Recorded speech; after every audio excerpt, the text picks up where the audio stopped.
Shalom, shalom, Mashpaka. I'm gonna wait. We almost a minute in, so I'm finna get straight into it. This part two of a look in the past.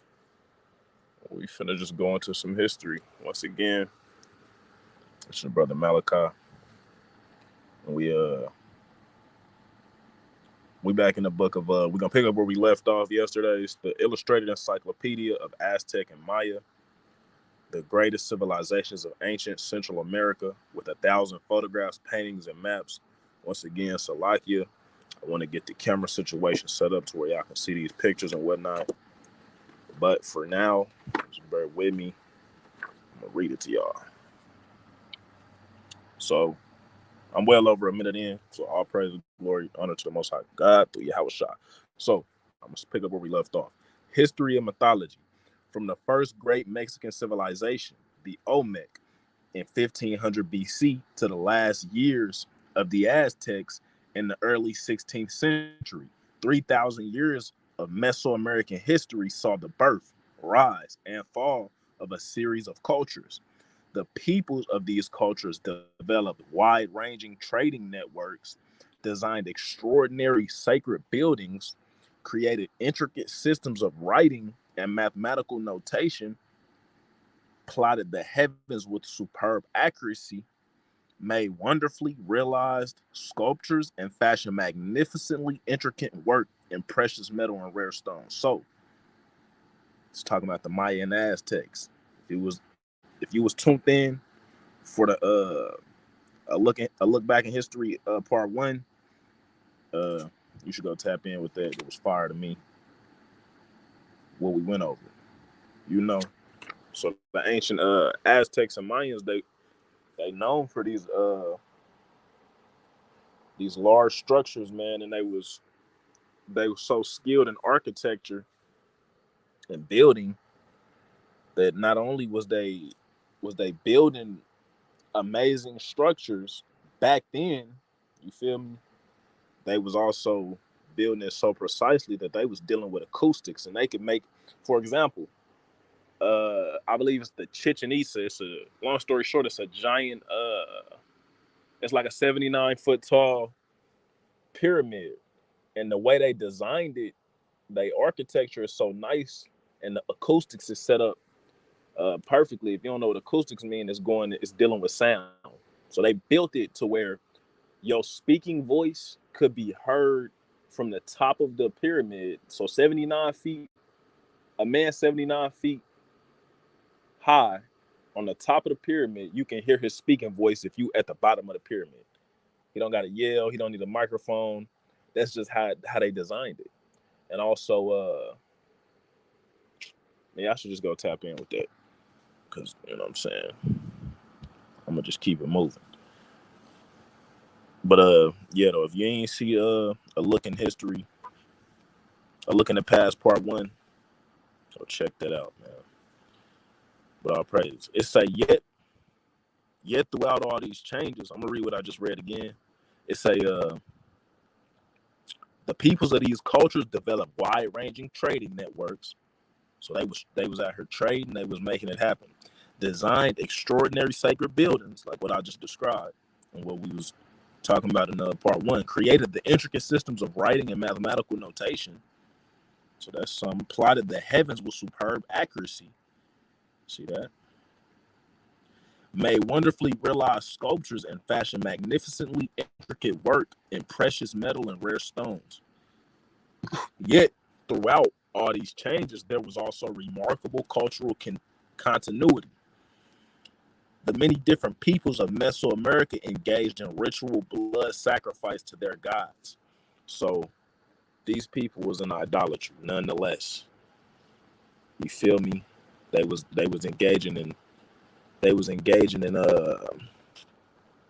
mass ritual sacrifices to their false deities, man, to their false gods, to Kukulkan and other gods of that nature. They was often the false gods.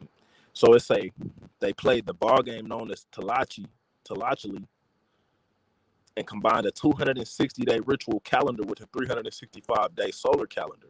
This first part of the book examines in detail the long history of Mesoamerica and recounts the many religious narratives in which the gods and goddesses of the region, fed by offerings of human blood, see that, enacted the sacred dance of creation, life, death, and renewal. My bad. It's the glory that was Mesoamerica. It's in 1519, a group of Spanish soldiers on an exploratory voyage from the Spanish colony in Cuba encountered a great civilization in full flower in the Valley of Mexico. So we got Spanish explorers, and they coming across a great civilization in the so-called Mexico. From a cold mountain pass between the awe-inspiring snow-capped peaks of Popocatépetl. Y'all gonna have to pardon me on these pronunciations. If y'all can see these words, y'all will see that they difficult to pronounce. It says Popocatépetl. You dig what I'm saying? We're gonna leave it with that. Ixtachuhuatl. The nervous Spaniards looked down on a remarkable series of interconnected lakes in the valley. So it was beautiful scenery. Mountains and snow-peaked mountains and lakes and valleys with well-ordered towns and raised fields on the shores, and a great city built on islands and causeways towards the western edge of the largest of the lakes. They knew something of the Aztec people who built this city. To not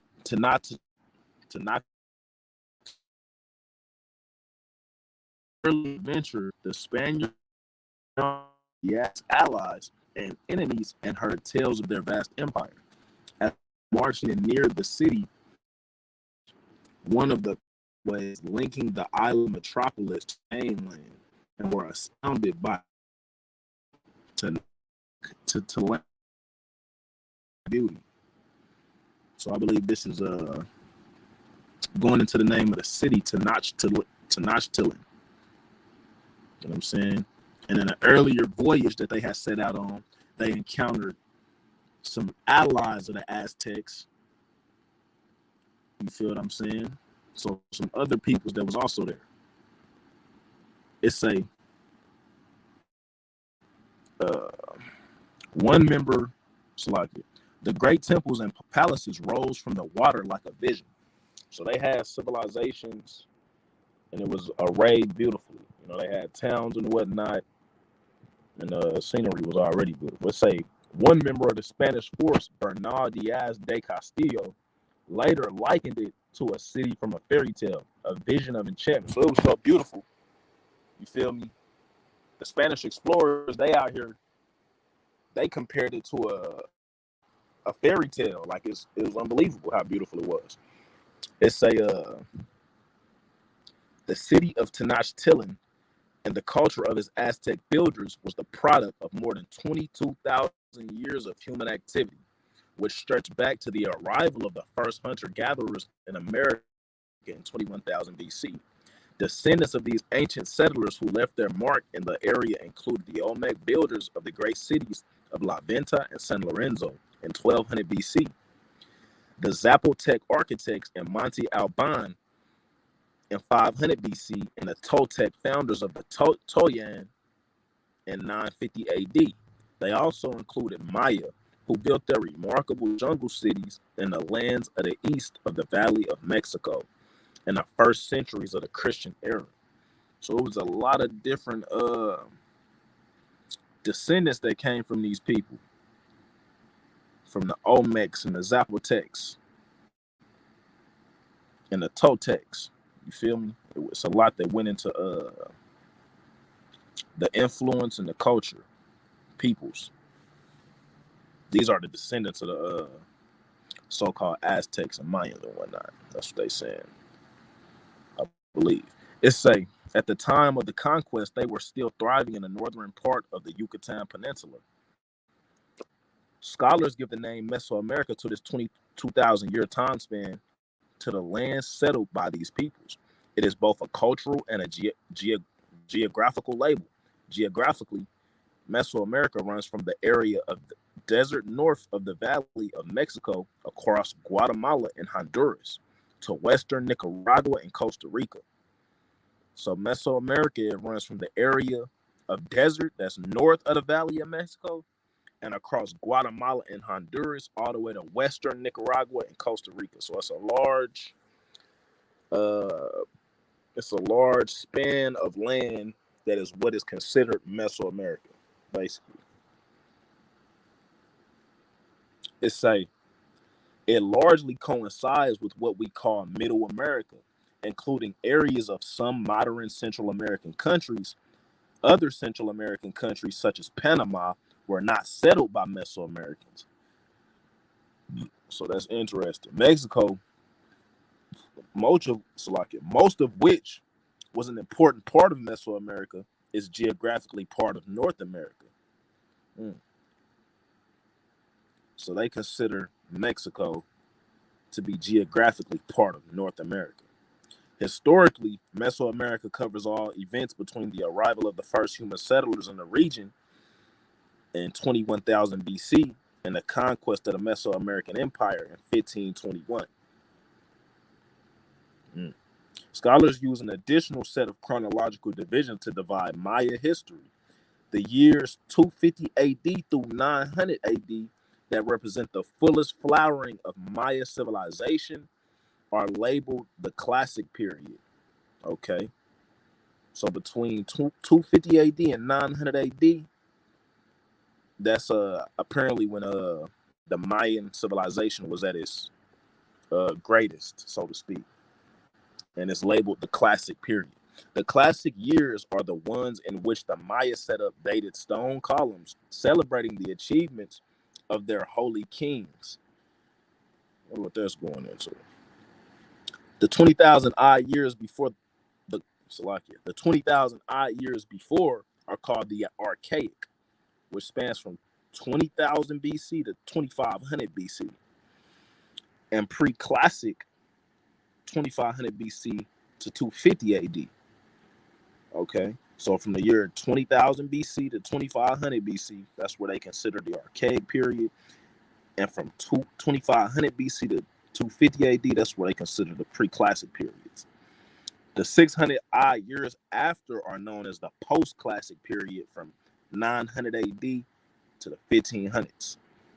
This book covers the historical achievements and mythology of all these cultures, concentrating on the cultures of the Maya and the Aztecs because we know most about them.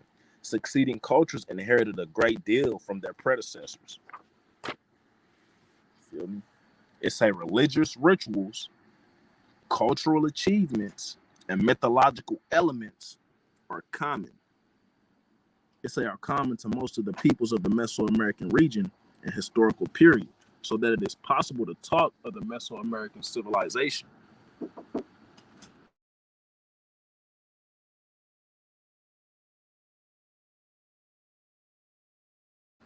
Salaki family.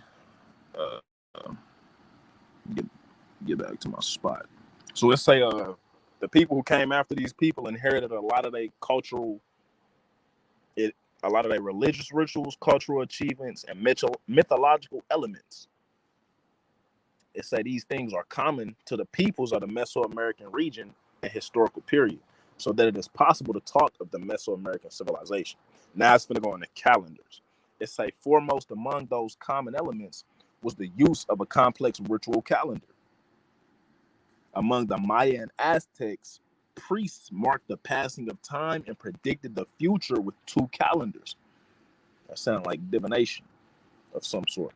It say the future with two calendars on a solar count of 365 days linked to the passing of seasons. Another a ritual calendar of 260 days, thought to be based on the length of the human pregnancy.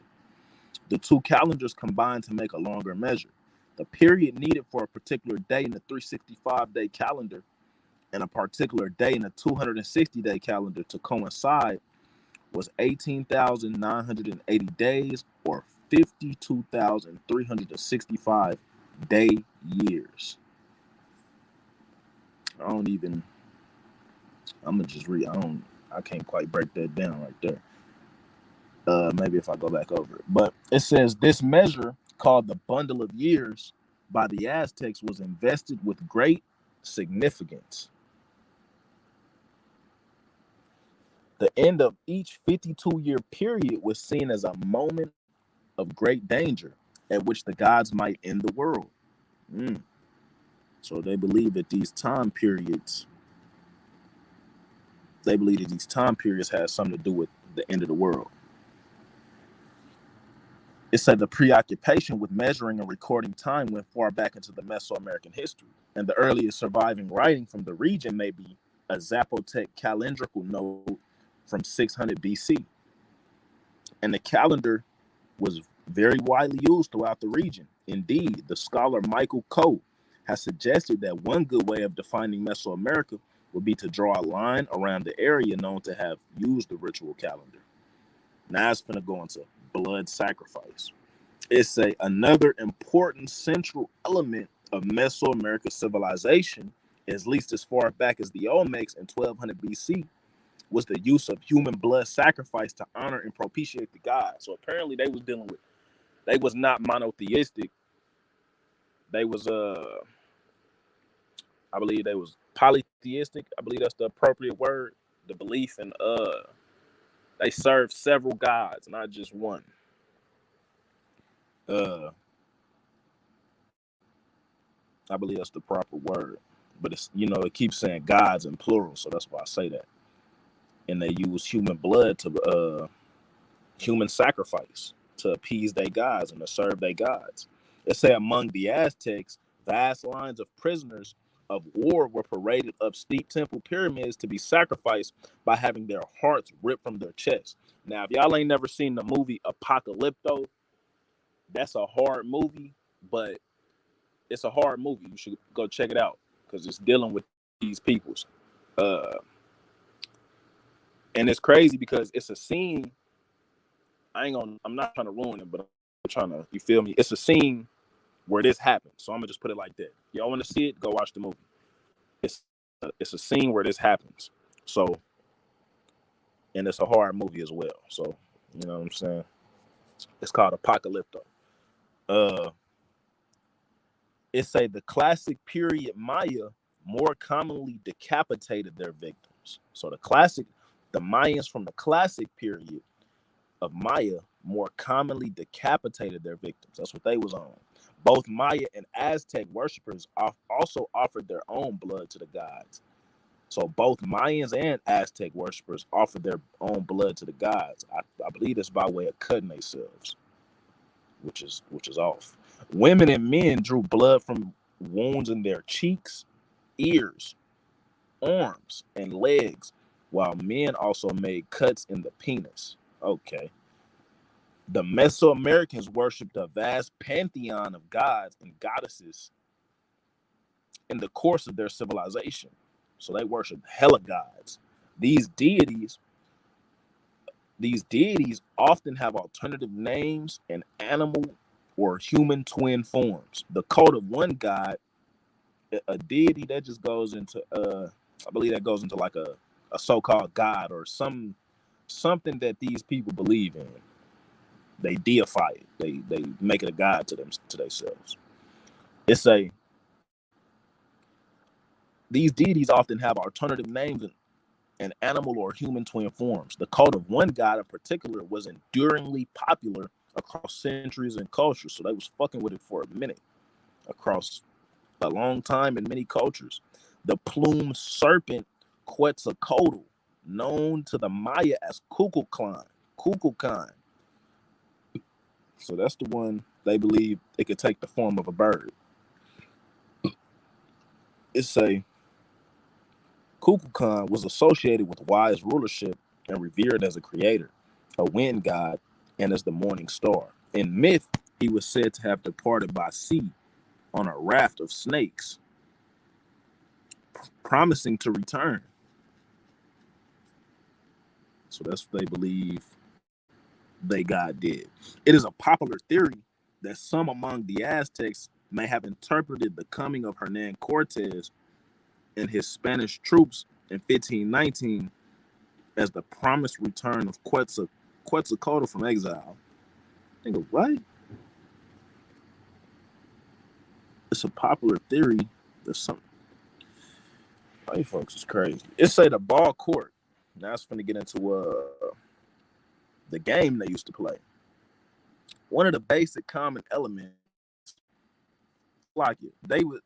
Some people like to speculate that the Aztecs was basically prophesying of the Spanish explorers pulling up, and that's what the story of their God is really about. That's how they interpret it. But I don't. That's neither here nor there. It's just crazy to me that he saw.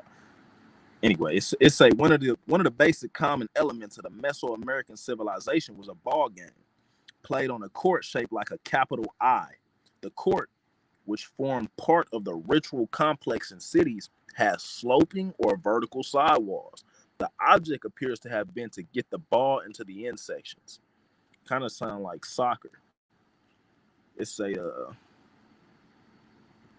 rather like the end zones on an American football pitch or the areas where tries are scored on a British rugby pitch. Some courts had rings high on the sidewalls, and extra points may have been scored by getting the ball through the hoop.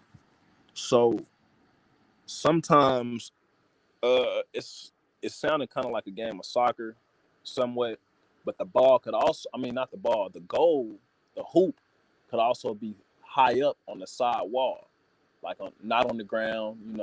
It might be suspended in the air. And you get the ball through the hoop, might be extra points. And also it differs also that the terrain was not level. When you play soccer or football, the terrain, which the ground level for the most part is evenly level. See what I'm saying? But that was not the case with this game right here. You know what I'm saying? It say the court has sloping or vertical sidewalls. So it's different. It's different. It's different. My fault. It hit different. No, I'm joking. But look, it say this would have been difficult since players could not direct the ball with their feet or hands, only their hips, elbows, and knees. So it's kind of like soccer in the sense that you can't touch the ball with your hands. Only your hips, elbows, and knees. The game seems to have been understood as an enactment of cosmic struggles by the Aztecs as a clash between light and dark, between Quetzalcoatl and his dark brother Tezcatlipoca, by the Maya as a reenactment of the myth cycle in which the hero twins go to the underworld to overcome the gods of that fearsome realm. So they taking it kind of deep over the damn game.